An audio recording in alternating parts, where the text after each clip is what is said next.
Hey everybody, welcome to From the Ground Homestead located in Central Ohio. I'm Don, and behind the camera is my grandson Gavin, and just want to give you an update on our fruit orchard. It's a process we're going through. Today we finished putting down the ground cover with cardboard, and then on top of that we put the zoo brew. I think I mentioned that before in some other videos.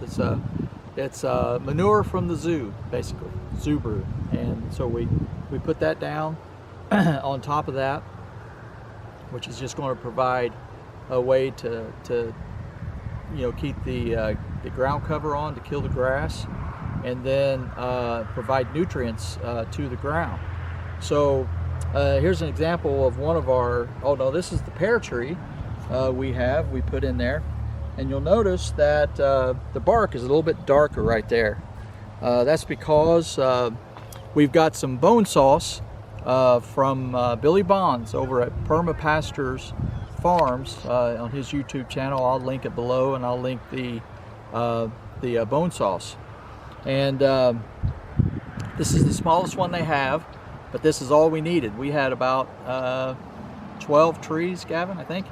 About 12 trees, and that's all we need. You just put it on the bark, and you don't want to put it on any leaves or anything like that, or any fruit.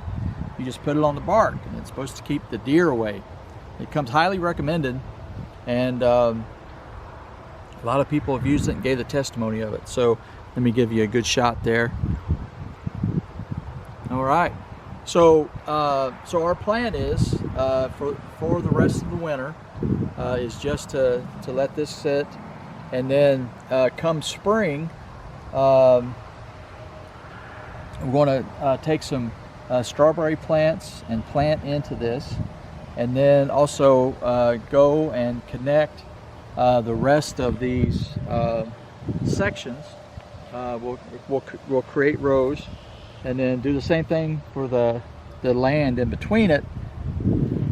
Weed cover, some more compost, and then our final stage before winter hits will be to throw some mulch on top of this. And we've got leaves still on the tree, waiting for those to come down. We'll put those on top of that, and then potentially some some store-bought, if I find a place where I can get sawdust or wood chippings from like a tree company, I'll get some of those. So that's the last thing to do for us in the winter. And then man, it's been a great time for us. We just finished celebrating Feast of Tabernacles, or the Feast of Sukkot. That's a festival that our Heavenly Father commands for us to do, and we put up a tent.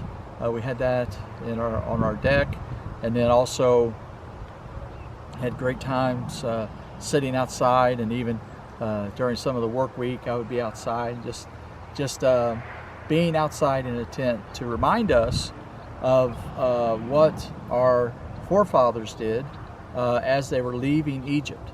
And that's looking back, but looking forward for believers, it's a chance to think about what it's going to be like when Yeshua comes back and tabernacles with us for 1,000 years, and it'll be wonderful.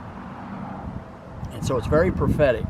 The fall feasts are very prophetic in a believer, and looking forward to what will happen for us, and it's a wonderful time.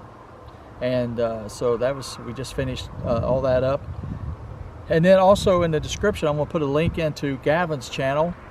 We were able to travel a little bit down to South Carolina and North Carolina, and we got to go to a music fest called the Great Blue Wall Music Fest. And I'll send that link over. I'll put it in the description so you guys will be able to check it out. This is one of Gavin's favorite artists, mine too. And we really had a good time with family in the Carolinas. Stopped in Asheville for a little bit, and then head back home. It's kind of like a long weekend kind of deal. So that was great. And then also, if you guys happen to watch this, and if you've got a solution for moles, man, put it in the comments. I've tried everything. I do have some steel traps that I've been trying to get to work, but they're kind of old, and I'm just thinking I need to buy some new steel traps. But let me know what you think. So everyone have a great day, be blessed, and just know that our Heavenly Father loves you, and He wants you to engage in His creation. Bye, everybody.